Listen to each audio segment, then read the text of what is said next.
siempre hay como cierto culto a la muerte porque vivimos en un contexto cultural de culto al cuerpo, a la muerte. Si ustedes recuerdan, nuestros ancestros practicaban 9 noches con el muerto en la casa. Y recuerdo cuando era más joven, hace unos años, estaba de misiones en el Chocó y habíamos hecho un paseo al río y se ahogó un niño de unos 7 años. Esa tarde fue trágica. En la noche yo arrimé pues a la casa a acompañar a los padres y me llamó mucho la atención ver el cadáver del niño tendido en su cama, rodeado de flores, toda la cama con sábanas blancas, y el niñito le habían puesto unos palillos en los párpados, con los ojos abiertos. Entonces pues me llamó la atención y le pregunto yo a uno de los familiares, ¿por qué le tienen los ojos abiertos? Y me dijeron, es para que él vea al Señor. Ese cuerpo no va a ir allá, ese cuerpo va a la tumba. Muchas personas creen que la persona se muere y físicamente se va a la presencia de Dios. Vamos a mirar qué nos dice el apóstol Pablo. Él dice, nuestro cuerpo mortal debe morir para dar paso al nuevo cuerpo. Dice el versículo 36 al 38, necio, lo que tú siembras no se vivifica, sino muere antes. Y lo que siembras no es el cuerpo que ha de salir, sino el grano desnudo, ya sea de trigo o de otro grano.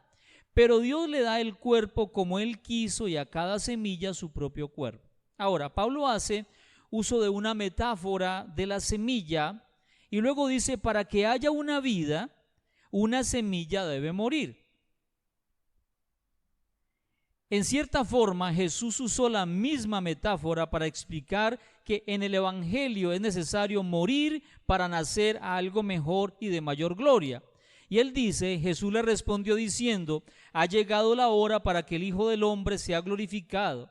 De cierto os digo que si el grano de trigo no cae en la tierra y muere, queda solo.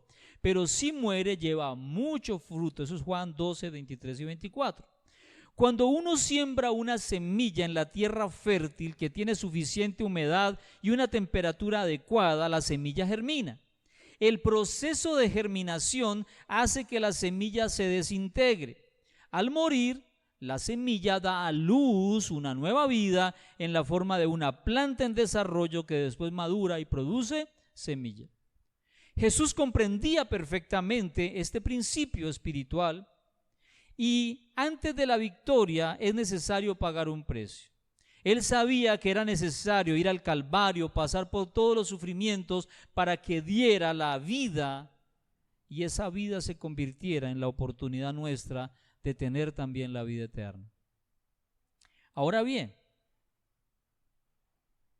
no olvidemos que este cuerpo es solo un recipiente donde nuestra alma se encuentra contenida y es precisamente nuestra alma la que define nuestra personalidad. Es ella la que razona, la que toma decisiones, la que experimenta toda clase de emociones y la que dará cuentas delante de Dios aquel día. Lo único que cambiará será el recipiente donde volverá a introducirse un nuevo cuerpo creado por Dios para entrar en una eternidad de gloria, espíritu, alma y cuerpo. Y eso es esperanzador. Algunas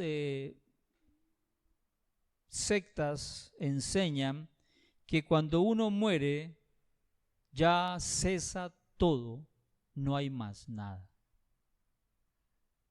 El alma va por allá, el cuerpo se desintegró y la persona se convierte por allá en una lucecita y por eso la gente dice las estrellas son las almas de los muertos.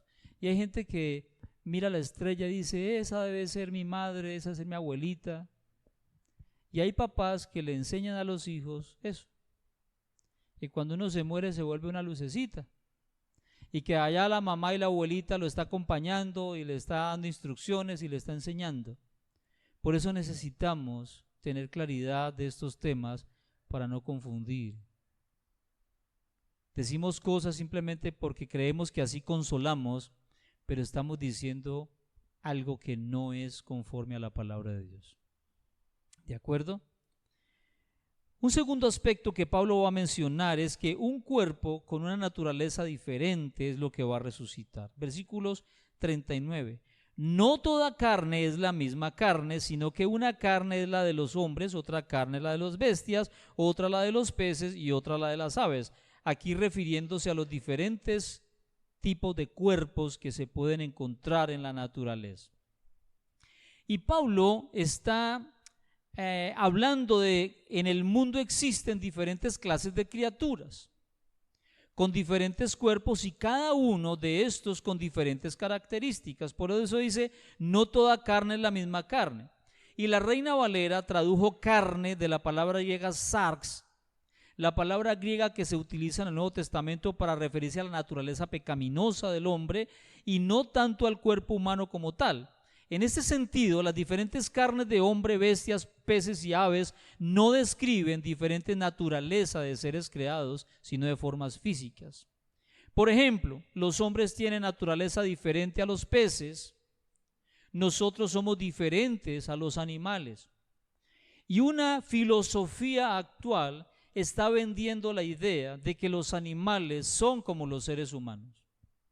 Y por eso humanizamos a los animales. Cabría preguntarnos, ¿qué tanto eso corresponde a la palabra de Dios? Otros hacen culto al cuerpo y tenemos una sociedad que tiene un culto al cuerpo, lo físico, ¿sí? Donde nuestros chicos tienen el gimnasio como su lugar favorito. Y joven que no está en el gimnasio es absurdo y es ridículo. Y no porque van a hacer ejercicio como salud, sino porque hay que tener un cuerpecito así como el mío, bien formadito, marcado, como dicen, ¿no? Marcadito, porque eso les da cierto estatus, entonces ya caminan todos así. Impresionante. Yo tengo chocolatina, solo que una Kinder sorpresa. El tercer punto tiene que ver con un cuerpo sin las diferentes limitaciones. Hay personas que han sufrido físicamente enfermedad y se preguntan, cuando yo resucite, resucitaré sano, ¿verdad? ¿O voy a seguir llevando el lastre de la enfermedad? Pues obviamente que la enfermedad es parte de un mundo pecaminoso, un mundo caído. Cuando estemos resucitados, no habrá ningún asomo de pecaminosidad, porque estaremos glorificados, la consumación de todas las cosas. Y dice Pablo, hay cuerpos celestiales y cuerpos terrenales, pero una es la gloria de los celestiales y otra la de los terrenales. Una es la gloria del sol, otra la gloria de la luna y otra la gloria de las estrellas. Pues una estrella es diferente de otra en gloria, en brillo. Así también es la resurrección de los muertos. Se siembra en corrupción, un cuerpo que muere, resucita en incorrupción. Se siembra en deshonra, resucitará en honra y en gloria. Se siembra en debilidad, resucitará en poder. Y aquí aclara las diferentes clases de cuerpos, pero él dice cada uno con diferente gloria. Es más, entre los mismos cuerpos celestiales, dice Pablo, hay diferencia de gloria. Podemos tener este cuerpo mortal hoy, y aunque hay muchas cosas que nos puedan maravillar de él, lo cierto es que por causa del pecado tiene muchas limitaciones humanas. No existe una persona humanamente perfecta ni físicamente perfecta. Ahora bien, en nuestra cultura, por aquello de los estereotipos sociales y la sociedad de consumo, se han establecido esos íconos, esos modelos que han calado tanto que a través de ellos que nosotros juzgamos la belleza o la no belleza. Es un hombre guapo es aquel que tiene ciertas características, una mujer bella es aquella que tiene ciertas características. Y cuando una persona que no es tan bella según la sociedad se cree bella, entonces decimos, está loco, está loca. ¿Quién se cree? Pues que la belleza es relativa. Depende del grado de ceguera. No, mentira. Depende sobre qué tú juzgas lo bonito o lo feo. ¿Sí? Este cuerpo, que es templo del Espíritu Santo en tanto estemos en el mundo, es un cuerpo que desaparecerá. Y nadie podrá evitarlo. La muerte es una realidad, pero la muerte es una esperanza también. Un cuarto aspecto que Pablo dice, un cuerpo completamente espiritual que restaurará la imagen de Dios. Versículos 44 al 49. Se siembra cuerpo animal, resucitará cuerpo espiritual. Hay cuerpo animal y hay cuerpo, así también está escrito. Fue hecho el primer Adán, alma viviente. El postrer Adán, espíritu vivificante. Mas lo espiritual no es primero, sino lo animal, luego lo espiritual. El primer hombre es de la tierra, es terrenal, el segundo hombre, que es el Señor, es del cielo. Cual el terrenal, tales también los terrenales, y cual el celestial, también los celestiales. Y así como hemos traído la imagen del terrenal, traeremos también la imagen del celestial. Finalmente el apóstol termina afirmándonos que este cuerpo con el cual resucitaremos será 100% espiritual y restaurará en él la imagen de Dios en nosotros, porque fuimos creados a imagen y semejanza de Dios.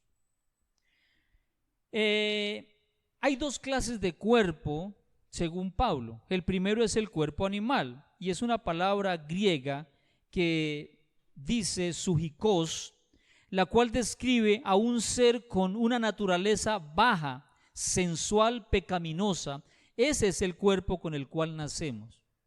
Nacemos bonitos, lindos, porque no hay bebé feo, dicen las mamás.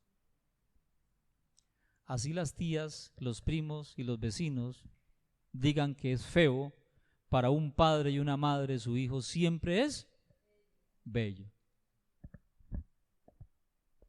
¿Sí o no? Bueno, eso decían de mí. El segundo es un cuerpo espiritual.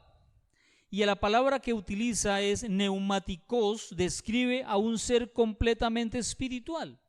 Por tanto, el cuerpo con el cual resucitaremos no estará dañado por el pecado, sino que será espiritual, pero recordemos cómo resucitó Cristo. Jesús resucitó como hombre espiritual, pero es un cuerpo que no podemos comprenderlo desde ninguna ley humana, porque era espíritu, podía aparecer en cualquier recinto, sin embargo lo podían tocar y aparte podía comer. Y que yo sepa, algo material no puede, traspasar algo material sin dañar ese elemento. Complejo. De pronto para nuestro matemático físico alguna vez me da una charla y me explica cómo sería posible de las leyes de la ciencia y de la física que eso suceda. Pero había algo interesante. En ciertos momentos, las personas a las que Jesús se les presentó no lo reconocían a primera instancia, sino cuando les hablaba y les recordaba un episodio. Y eso siempre me llamó la atención. Los dos que iban de regreso a Emaús, Jesús caminó con ellos, quizá 1 milla o 2 millas, y solamente lo reconocieron cuando partió el pan. Entonces, ¿será que cambiaremos físicamente? No se sabe. Ese no es un tema que la Biblia diga, primera de Juan 3:24, el cuerpo que usted tendrá los rasgos de su abuela. No, no hay cómo comprobar eso. Pero es interesante que ese cuerpo pueda tocarse, ese cuerpo puede comer, pero ese cuerpo desaparece y ese cuerpo aparece. Se da para lo que usted quiera. Pero Pablo ni la Biblia está empeñada en explicar esos detalles. La única cosa esperanzadora es que tú y yo un día resucitaremos y estaremos viviendo en gloria por los siglos de los siglos con aquel que nos compró con su sangre. El orden que Pablo presenta dice, primero fue creado Adán, pero Adán falló. Y con él toda la descendencia entró al mundo pecadora. Pero luego viene el postrer Adán, el último Adán, que es Cristo, un espíritu vivificante por medio del cual la redención se otorga y todas las personas que creen en Jesucristo como Señor y Salvador y comprenden la obra redentora de Cristo en la cruz, entonces son espirituales. Viven la vida de Cristo, han sido nacidos de nuevo, liberados del poder del pecado y ahora hay una esperanza gloriosa de la resurrección. Y esa es nuestra esperanza. Pero Pablo habla de la necesidad de la redención, de la resurrección, Versículos 50 al 53. Él dice, les declaro, hermanos, que el cuerpo mortal no puede heredar el reino de Dios. Carne y la sangre en este contexto significa nuestros cuerpos presentes. El cuerpo resucitado de Jesús no era algún cuerpo, era espíritu puro.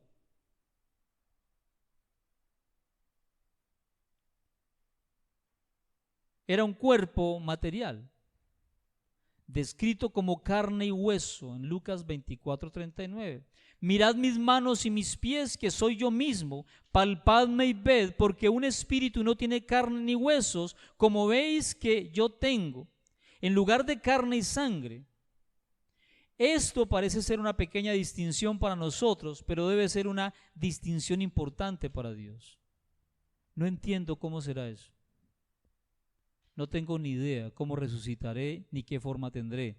Lo único que tengo por cierto es que resucitaré. Y cuando resucite será para estar eternamente en la presencia de Dios. El verso 51 dice, fíjense bien en el misterio que les voy a revelar. Un misterio es simplemente una cosa que debe ser entendida por percepción espiritual, en lugar de percepción meramente humana. ¿Cuál era el misterio?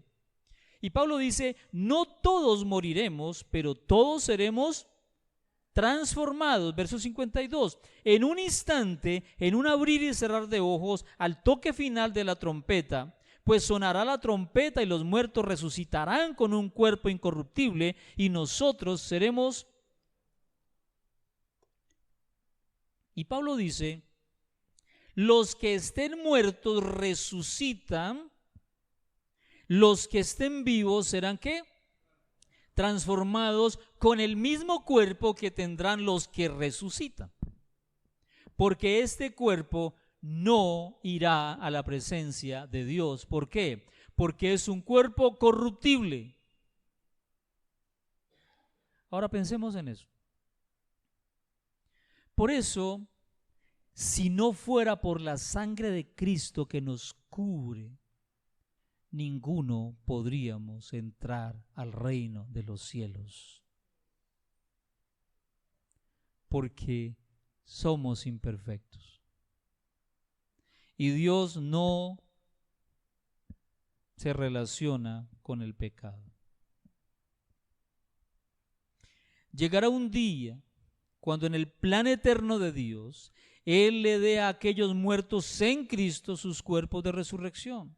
Y luego en un instante se reúne todo su pueblo para encontrarse con Jesús en el aire. Todos los redimidos en la tierra en ese momento se levantarán para recibir al Señor en las nubes y recibirán sus cuerpos resucitados. Pero Pablo dice al toque final de la trompeta o a la final trompeta. ¿Cuál es la final trompeta? Muchas personas hablan que tiene que ver con las 7 trompetas de Apocalipsis, que la trompeta no sé cuánto, pero quiero quedarme con algo que leía de un comentarista y la mayoría coincide en que la trompeta final era una figura del discurso que vino de la milicia romana cuando iban a levantar el campamento. Siempre las milicias han utilizado las trompetas como anuncio. Nosotros en Colombia usamos en algunos momentos, por ejemplo, en la mañana para levantarnos, le llamamos la diana. Y cuando suena la trompeta de la diana, no es para que usted se arrulle, es para que usted definitivamente se le acabó el sueño y se le acabó el permanecer en la casa, en la cama. Y tiene un sonido especial.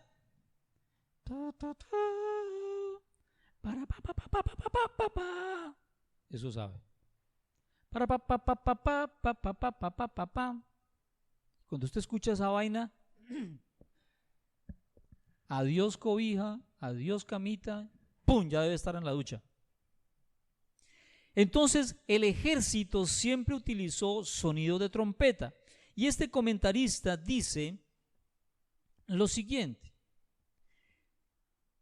cuando sonaba la primer trompeta significaba golpear las tiendas y prepararse para salir.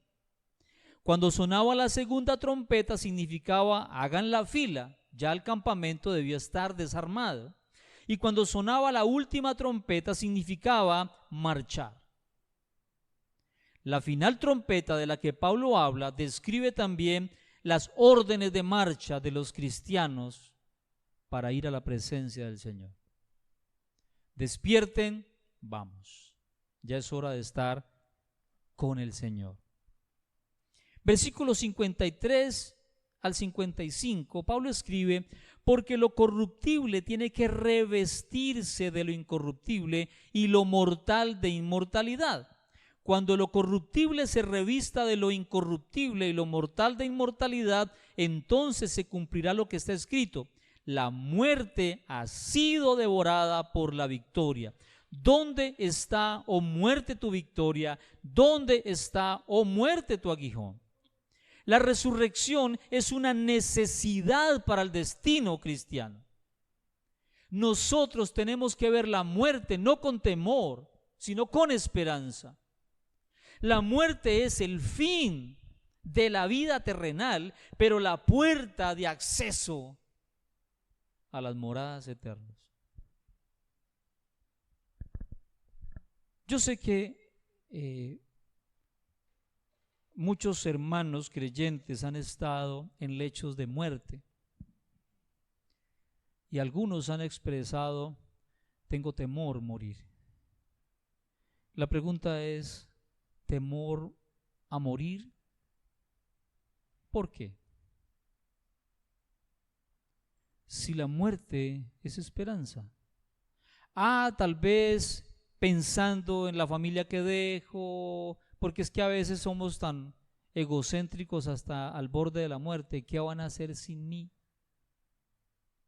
¿Cómo que van a hacer sin ti? Pues seguir viviendo. ¿Acaso no hay hombres y mujeres que perdieron a sus papás cuando tenían 6, 5 años? Y hoy son hombres y mujeres adultas, profesionales, trabajadores. ¿Qué pasó con ellos? Dios siempre tuvo una provisión de alguien que les acompañó para llegar a ser adultos. Esa es su fidelidad. Pero a veces pensamos en que no, sin mí, no, esta familia es barata.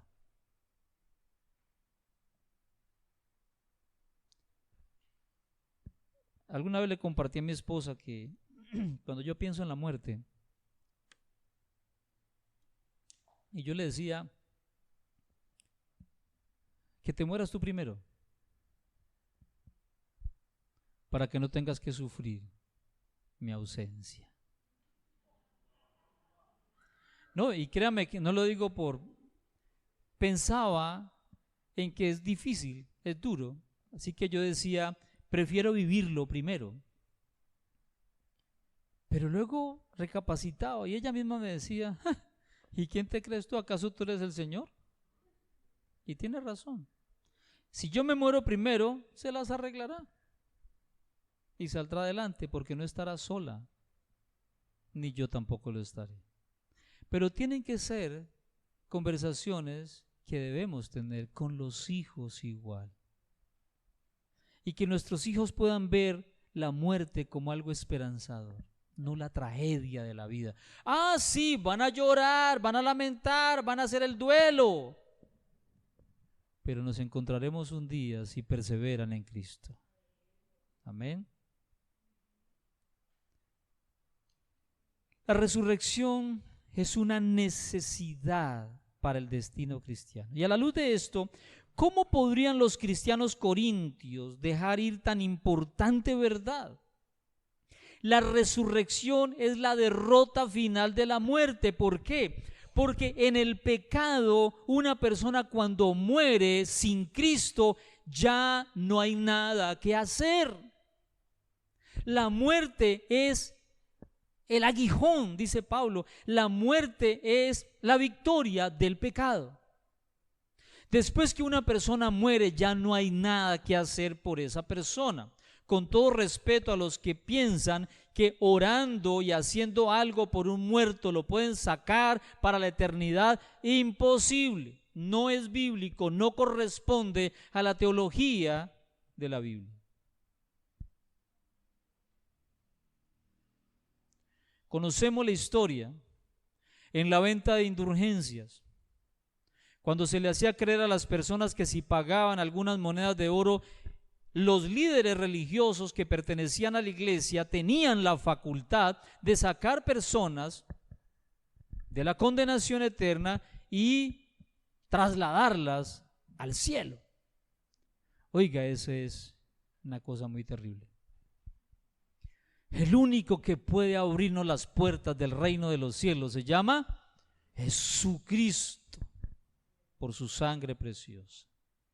La resurrección es la derrota final de la muerte. Esta resurrección no es un cadáver resucitado como el de Lázaro. Es un nuevo orden de vida que nunca morirá de nuevo. Lazarito resucitó y se volvió a morir. Y como dice hace días, doble entierro. Entonces, por eso Pablo dice, se siembra en incorrupción un cuerpo vendido, contaminado, pero se resucita en espiritualidad, un nuevo orden de vida, y ese nuevo cuerpo nunca jamás morirá. Sigmund Freud estaba equivocado cuando dijo, abro comillas, y finalmente ahí está el doloroso enigma de la muerte, para el cual aún no se ha encontrado ningún remedio en lo absoluto y quizá nunca lo haya. Él no conoció la declaración triunfante que Pablo expresa: sorbida es la muerte en victoria. Y algo es sorbido cuando hay algo mucho más grande. Es como decir, eso queda inoperante. No tiene sentido porque hay algo más grande que lo va a succionar. Una pequeña basura o una basura desaparece cuando usted pone una aspiradora. ¿Por qué? Porque la fuerza que tiene el motor de la aspiradora es superior y llega y lo succiona. El poder que hay en ella, desaparece la basura. El poder que ha establecido Cristo por su sangre es la victoria sobre la muerte. Y tú y yo no conoceremos la muerte eterna porque vivimos eternamente en Cristo. ¿Dónde está, oh muerte, tu aguijón? ¿Dónde, oh sepulcro, tu victoria? Pablo, sabiendo que la muerte es un enemigo derrotado debido a la obra de Jesús, casi puede mofarse de la muerte y burlarse. La muerte no tiene poder sobre la persona en Jesucristo. Este cuerpo muere, pero el espíritu y el alma vive por los siglos de los siglos. Por eso los cristianos no temían morir en los circos romanos, porque le podían quitar, destruir su cuerpo, pero estarían gozando en el palacio del rey. Charles Spurgeon escribe respecto a la muerte: no te temeré, muerte. ¿Por qué debería? Te miras como un dragón, pero tu aguijón se ha ido. Tus dientes están rotos, oh viejo león. ¿Por qué debería temerte? Sé que ya no eres capaz de destruirme, pero eres enviada como mensajera para conducirme a la puerta de oro, donde entraré y veré el rostro descubierto de mi Salvador para siempre. Los santos que mueren dirán con toda seguridad que sus últimas camas han sido las mejores en las que han dormido. Qué maravillosa confianza en el Salvador. Y él mismo escribe también, abro comillas, para aquellos que no están en Jesucristo, la muerte aún tiene su aguijón. El aguijón de la muerte radica en esto, en que hemos pecado y fuimos convocados a comparecer delante de Dios a quien hemos ofendido. Ese es el aguijón de la muerte para los que no creen en Cristo. No que esté muriendo, sino que después de la muerte está el juicio y que debe comparecer delante del juez de los vivos y muertos para recibir una sentencia por los pecados que cometió en su cuerpo contra él, sin esperanza alguna. Y nosotros, redimidos por la sangre del Cordero,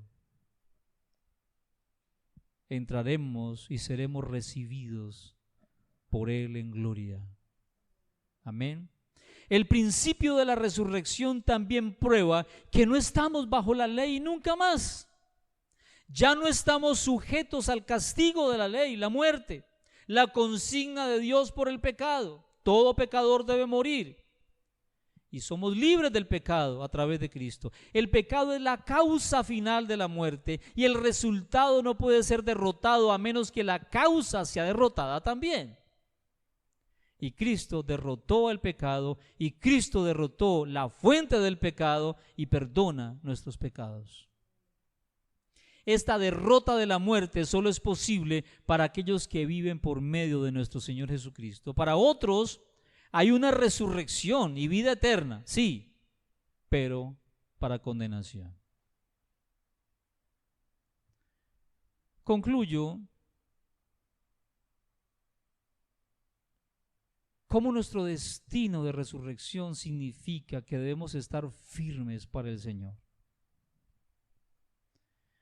Pablo dice en el versículo 58, por lo tanto, mis queridos hermanos, manténganse firmes e inconmovibles, progresando siempre en la obra del Señor, conscientes de que su trabajo en el Señor, ¿qué cosa?